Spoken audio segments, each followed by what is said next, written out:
Hello everyone, मैं महेंद्र देवांगन आप सभी का हार्दिक स्वागत करता हूं आज के हमारे इस लेक्चर में, जो कि बेस्ड रहेगा केंद्रीय बजट 2021-22।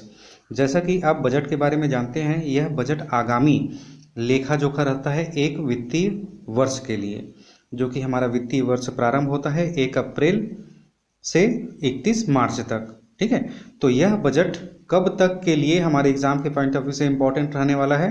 तो जब तक कि आपका 2022-23 का केंद्रीय बजट नहीं आ जाता है तब तक।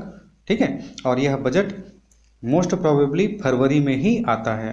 ठीक है, तो फरवरी तक जितने भी एग्ज़ाम होंगे वो सभी एग्ज़ाम के लिए यह बजट इम्पॉर्टेंट होने वाला है।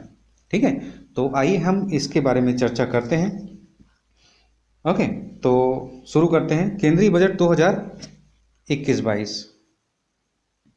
ठीक है, तो केंद्रीय वित्त मंत्री निर्मला सीतारमण द्वारा 1 फरवरी 2021 को वित्तीय वर्ष 2021-22 हेतु बजट प्रस्तुत किया गया।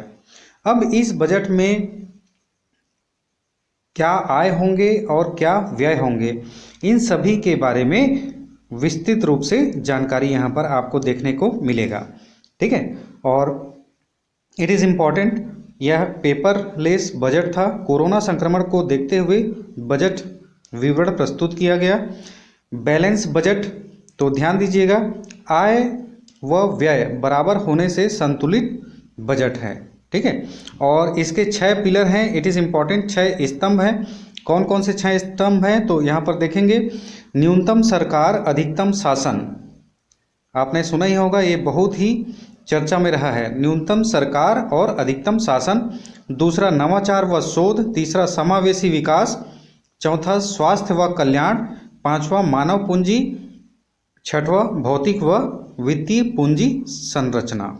ठीक है, ओके, तो यहाँ पर हम देखते हैं बजट संरचना। ओके, बजट संरचना के बारे में हम बात करते हैं। यहाँ पर प्राप्ति के स्रोत, और मैंने इम्पॉर्टेंट जो एग्ज़ाम के पॉइंट ऑफ व्यू से होने वाला है उसके लिए मैं टिक लगा दिया हूँ।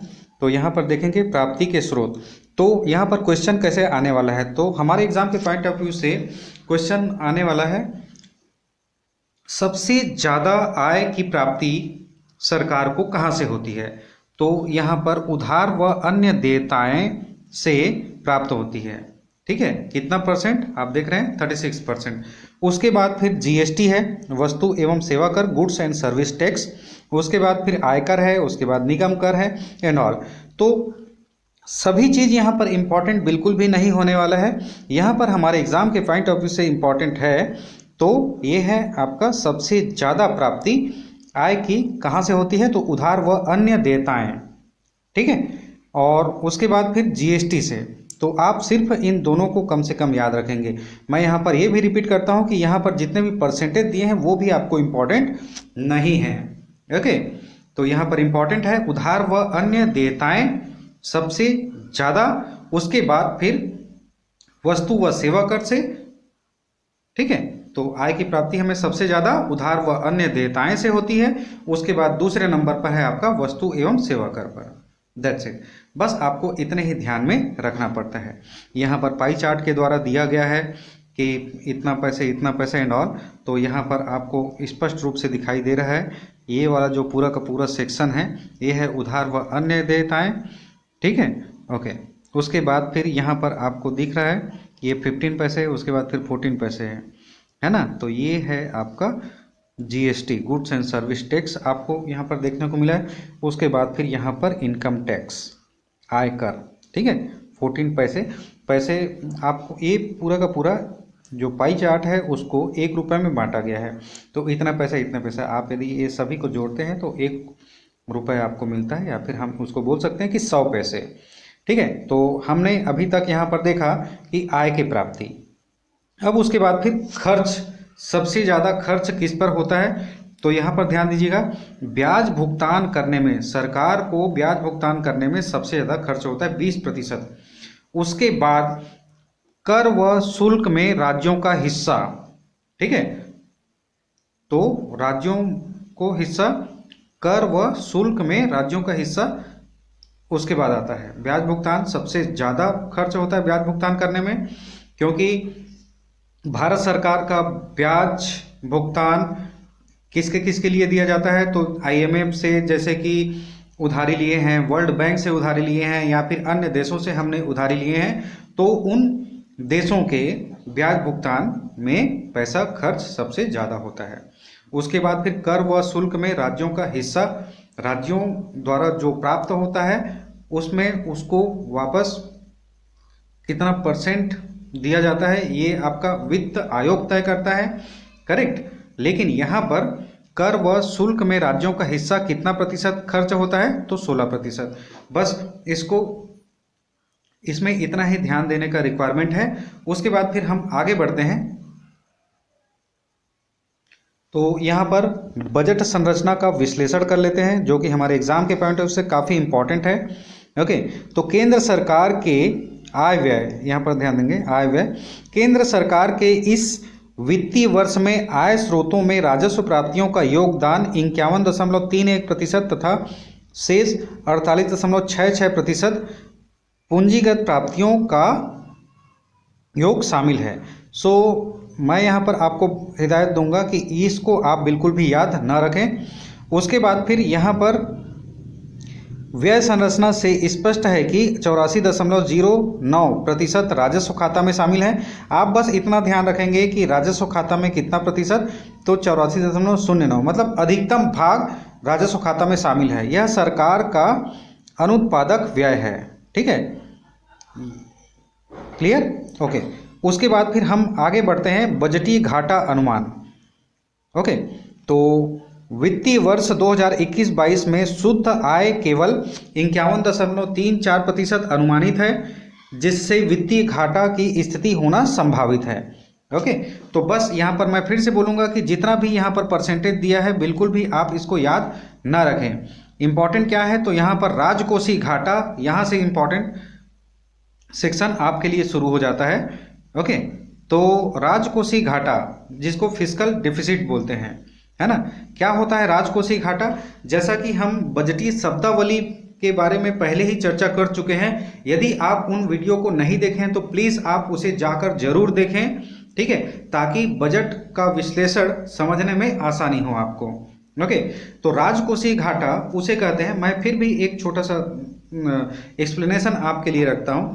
राजकोषीय घाटा जब सरकार की आय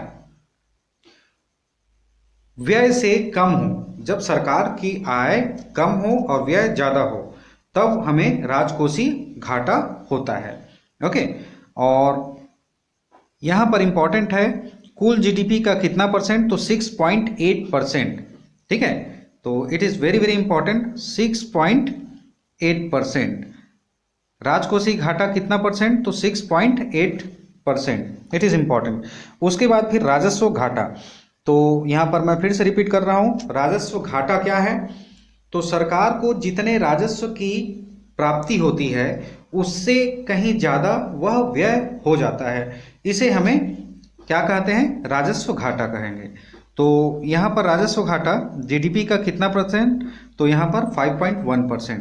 so it is important for the exam point of view. तो जी हाँ, यहाँ पर जितने भी परसेंटेज दिया गया है, राजकोषीय घाटा कितना प्रतिशत है जीडीपी का, तो ये है आपका 6.8%, और राजस्व घाटा कितना परसेंट है, तो राजस्व घाटा 5.1%। So it is important. उसके बाद फिर आपका आता है प्रभावी राजस्व घाटा, तो जीडीपी का 4.1% है। ओके, उसके बाद फिर प्राथमिक घाटा कितना है, तो प्राथमिक घाटा कुल जीडीपी का 3.1% है। और मैं यहाँ पर ये बताना चाहूँगा कि आपका प्राथमिक घाटा क्या होता है, तो ध्यान दीजिएगा, जब राजकोषीय घाटा में आप ब्याज की अदायगी को आप माइनस कर देते हैं, तो फिर यहाँ पर प्राथमिक घाटा बन जाता है, ठीक है। तो ब्याज की अदायगी को आप छोड़ देते हैं यदि राजकोषीय घाटा में, तो ये प्राथमिक घाटा बन जाता है। और किसी भी सरकार की यदि नीतियों का आकलन करना है तो प्राथमिक घाटा से आप पता कर सकते हैं कि यहाँ सरकार की नीति अच्छी है या नहीं। ओके, सो प्राथमिक घाटा हमारे एग्जाम के पॉइंट ऑफ व्यू से इंपॉर्टेंट है। राजस्व घाटा इंपॉर्टेंट है, राजकोषीय घाटा, तो राजकोषीय घाटा 6.8%, राजस्व घाटा 5.1%, प्राथमिक घाटा 3.1%। यदि आप चाहते हैं प्रभावी राजस्व घाटा को आप छोड़ सकते हैं, it is not important for exam point of view. Okay, उसके बाद फिर हम आगे बढ़ते हैं। सब्सिडी में शामिल मदों का भार, तो सबसे ज़्यादा खाद्य मद है, उसके बाद फिर यूरिया है, पोषण है। अब इसको याद रखने का इम्पोर्टेंट नहीं है, तो बस इतना इम्पोर्टेंट है यहाँ पर कि सबसे ज़्यादा सब्सिडी किस चीज़ के लिए दिया जाता है, तो फिर ये है आपका खाद्य मद, इट इज़ इम्पॉर्टेंट। उसके बाद फिर हम बात करते हैं यहाँ पर कर संरचना की। कर राजस्व में सर्वाधिक योगदान देने वाले कर किसका है, तो जीएसटी, उसके बाद फिर आयकर, उसके बाद फिर निगम कर, जिसको हम लोग कारपोरेट टैक्स बोलते हैं। ओके, और उसके बाद फिर एक छोटा सा इंपॉर्टेंट चीज़ यहाँ पर नोट करके लिख सकते हैं आप, आयकर की दरें पूर्व वित्तीय वर्ष के समान हैं, इनमें किसी प्रकार का बदलाव नहीं किया गया है। So this are all very very important for the exam point of view. तो हम कहाँ पर छोड़ें, किसे हम याद करें, ये हमारे एग्जाम के पॉइंट ऑफ व्यू से काफ़ी महत्वपूर्ण है। तो मैं उम्मीद करता हूँ कि आपको यह वीडियो काफ़ी पसंद आ रहा होगा, तो please like share and comment ज़रूर करें और लोगों को ज़्यादा से ज़्यादा शेयर करें, ताकि यह वीडियो काफ़ी लोगों तक पहुँच सके और उनको इसका फ़ायदा मिल सके। उसके बाद फिर हम आगे बढ़ते हैं, आर्थिक सर्वेक्षण वर्ष 2020-21, इसे हम नेक्स्ट वीडियो में जारी रखेंगे। तब तक के लिए धन्यवाद। Thank you very much.